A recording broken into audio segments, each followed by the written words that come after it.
Film ini menceritakan tentang Cora dan prajurit yang masih hidup bersiap untuk mempertahankan Veld, rumah baru mereka, bersama orang-orangnya melawan kerajaan. Para prajurit menghadapi masa lalu mereka, mengungkapkan motivasi mereka sebelum pasukan Dreadnought tiba untuk menghancurkan pemberontakan yang berkembang. Daripada penasaran, simak alur ceritanya. Film dibuka dengan suara narator yang menceritakan tentang bulan kecil bernama Veld. Di sana, ada desa petani biasa yang hidup sederhana. Sampai suatu hari, kapal perang yang dipimpin Laksamana Noble menimpa ladang mereka dan menuntut lebih dari kemampuan warga Veld. Maka, wanita yang bernama Cora dan pria yang bernama Gunnar pergi dari desa untuk mengumpulkan pejuang untuk melawan Dreadnought. Dalam penyerangan di dok terapung di Gondival, Cora mengalahkan Laksamana Noble dan meninggalkan jasadnya. Mereka menduga ancaman Dreadnought sudah tidak ada.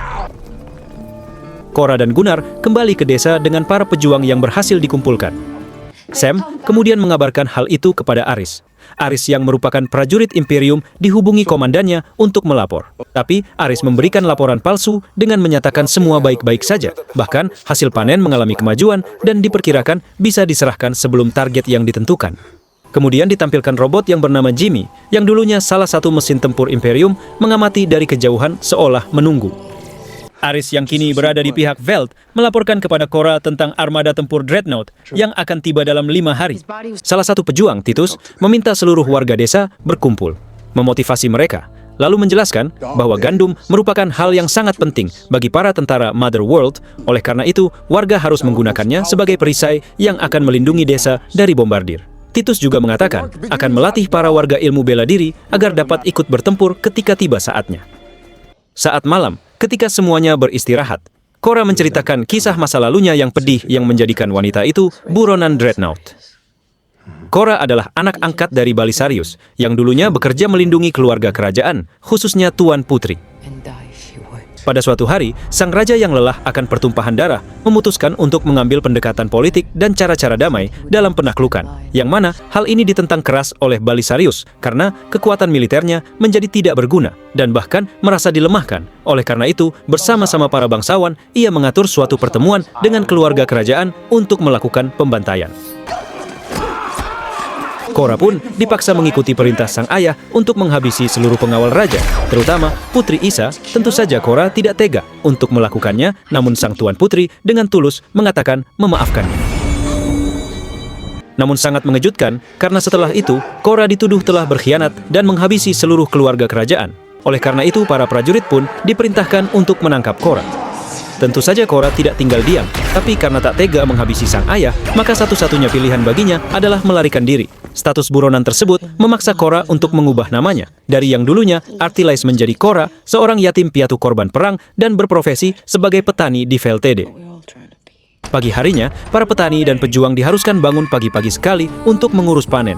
Mereka saling bahu-membahu sekaligus mempererat hubungan demi meningkatkan semangat gotong royong yang juga merupakan bagian dari latihan. Selama bekerja kedekatan mulai terjalin di antara mereka. Adegan berpindah ke kapal Dreadnought, menampilkan sang Laksamana yang mengamuk di ruang medis karena para dokter tidak mengizinkannya untuk bertugas. Hal ini membuat dokter memanggil komandan yang menjabat sebagai pemimpin sementara, yaitu Cassius untuk datang. Namun, bukannya membela dokter, Cassius malah menyerahkan pistol kepada Noble untuk menghabisi salah satu dokter, yang mana secara tidak langsung mendukung sang Laksamana untuk memimpin kapal. Saat proses pelepasan berlangsung, Cassius memperhatikan luka pada dada Noble dan akan menghapusnya. Tapi menurut sang Laksamana, lebih baik dibiarkan saja agar nantinya menjadi suatu tanda yang akan dikenang bahwa Noble adalah satu-satunya orang yang berhasil menaklukkan Artelis yang diberi julukan The Scargival. Cassius kemudian menghubungi Aris untuk melapor, tapi seperti biasa, Aris memberikan laporan palsu. Bahkan ketika ditanyakan kemana rekannya, dia berbohong dengan mengatakan kalau mereka sedang mengawasi warga. Namun, Noble yang ahli baca bibir tahu jika Aris berbohong dan sudah berkhianat, dia yakin Cora sudah ada di sana. Kembali ke Veld, nampak warga mulai mengemas gandum ke dalam karung, lalu menumpuknya dalam gudang. Setelah itu, seluruh penduduk berkumpul untuk merayakan. Pada momen ini, Sam memberikan setiap pejuang sebuah hasil karya tangan berupa simbol-simbol yang mewakili kepribadian. Titus adalah gunung yang kuat dan tak tergoyahkan. Tarak adalah rusa kutub yang terhormat dan penuh semangat. Milius adalah matahari yang bercahaya dan menghangatkan. Nemesis adalah hujan badai yang menakutkan sekaligus pembawa sumber kehidupan. Gunnar adalah hati dan harapan para penduduk desa, dan yang terakhir Kora adalah serigala yang selalu setia menjaga. Meskipun di tengah-tengah kehancuran yang melanda, semuanya terlihat bahagia. Bahkan, pada momen ini Titus menyanyikan sebuah lagu yang menenangkan untuk mengenang para pejuang, dan itu juga didengarkan oleh Jimmy. Keesokan harinya, latihan tempur dimulai. Setelah menempatkan semua hasil panen di sekitar rumah dan menggali beberapa parit di sekitar ladang untuk menciptakan kejutan, mereka mulai mengumpulkan senjata. Kora dan Titus terlihat mulai melatih warga, mereka berlatih menembak dan pertempuran jarak dekat. Beberapa saat kemudian, warga mendatangi lokasi pendaratan saat pertama kali Kora tiba di VLTD, di mana terdapat kapal yang mungkin akan berguna. Oleh karena itu, bersama-sama mereka menariknya keluar. Setelah beberapa jam memeriksa dan melakukan perbaikan, ternyata kapal itu masih berfungsi dengan baik.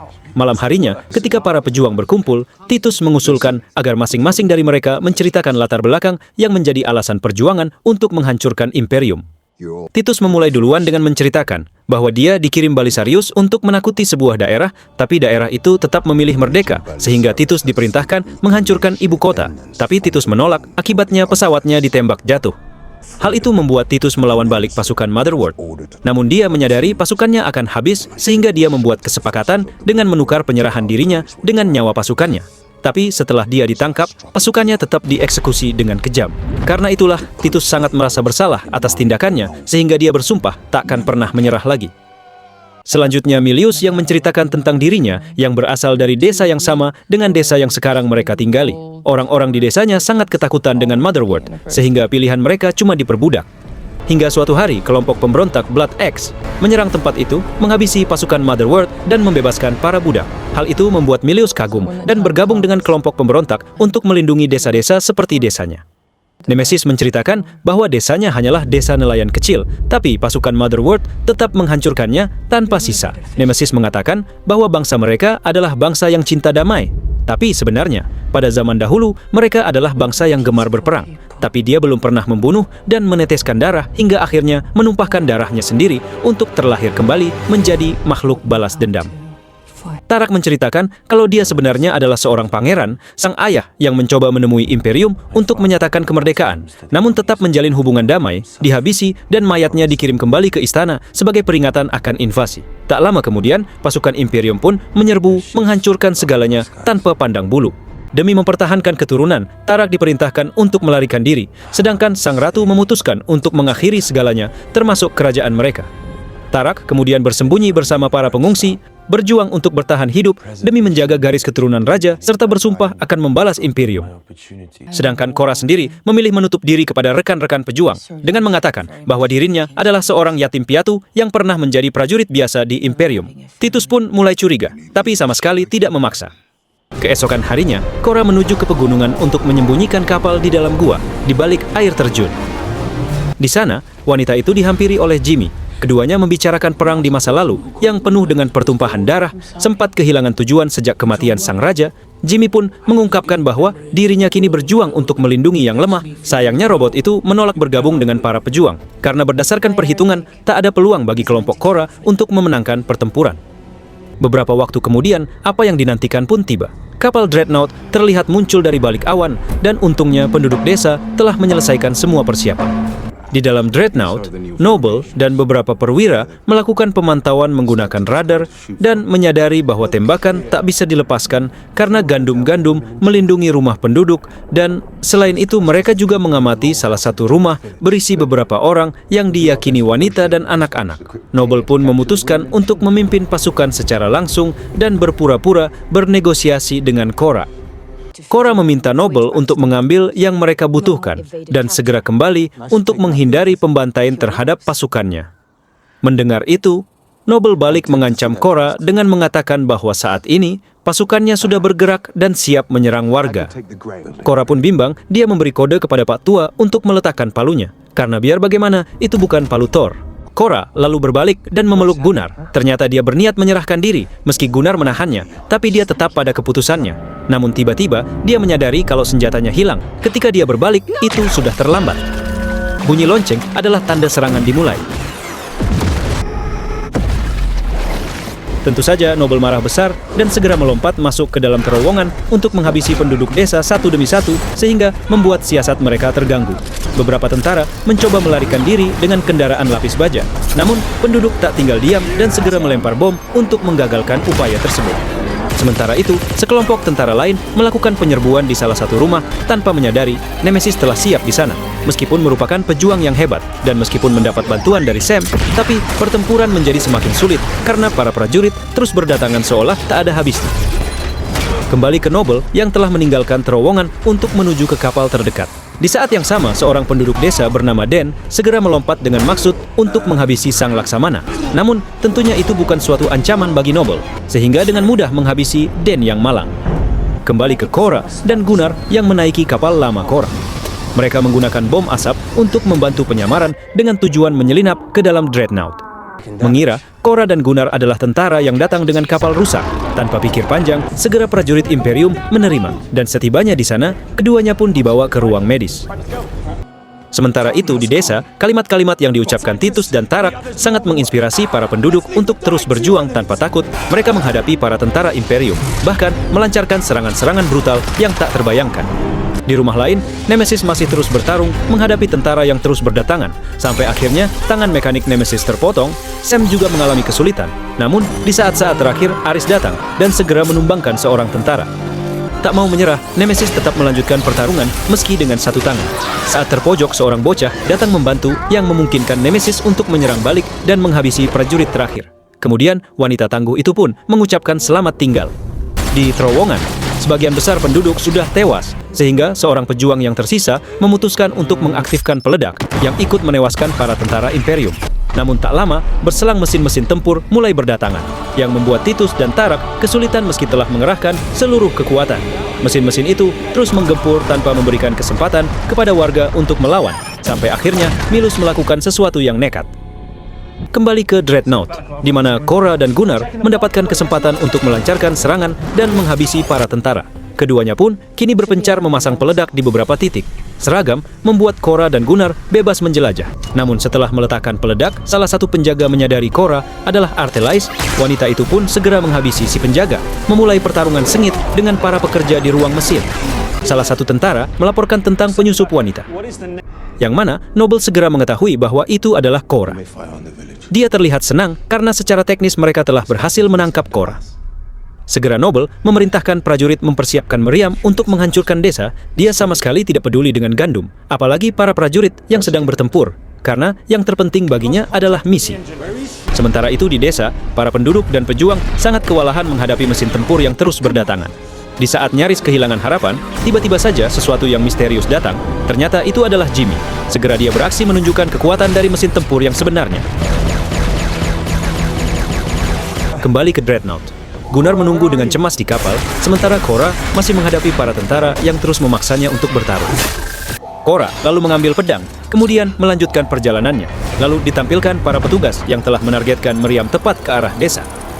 Kembali ke Korra yang sudah berhadapan dengan Noble, dan di saat yang sama, prajurit juga sudah bersiap menembak desa. Untungnya saat akan menembak, bom yang ada di ruang mesin meledak sehingga tembakan yang mereka lepaskan meleset. Kembali ke Korra yang akan memulai pertarungan, dia mendapat bantuan dari Gunnar, namun Gunnar tertembak. Dengan emosi, Korra menyerang Noble. Pertarungan mereka berlangsung sengit di tengah kapal yang mulai oleng. Bahkan, mereka terus bertarung dalam kondisi yang terus meluncur jatuh. Namun Korra kehilangan pedangnya yang membuatnya dalam posisi sulit, sehingga Noble memiliki peluang untuk menumbangkan Korra. Saat Noble akan menghabisi Korra, tiba-tiba tubuhnya tertusuk pedang. Ternyata itu Gunnar yang datang membantu. Tak mau menyia-nyiakan kesempatan, Korra segera mengeksekusi Noble. Korra dan Gunnar kembali ke kapal lama dan berhasil melarikan diri tepat sebelum Dreadnought menghantam daratan dan menciptakan ledakan yang sangat besar.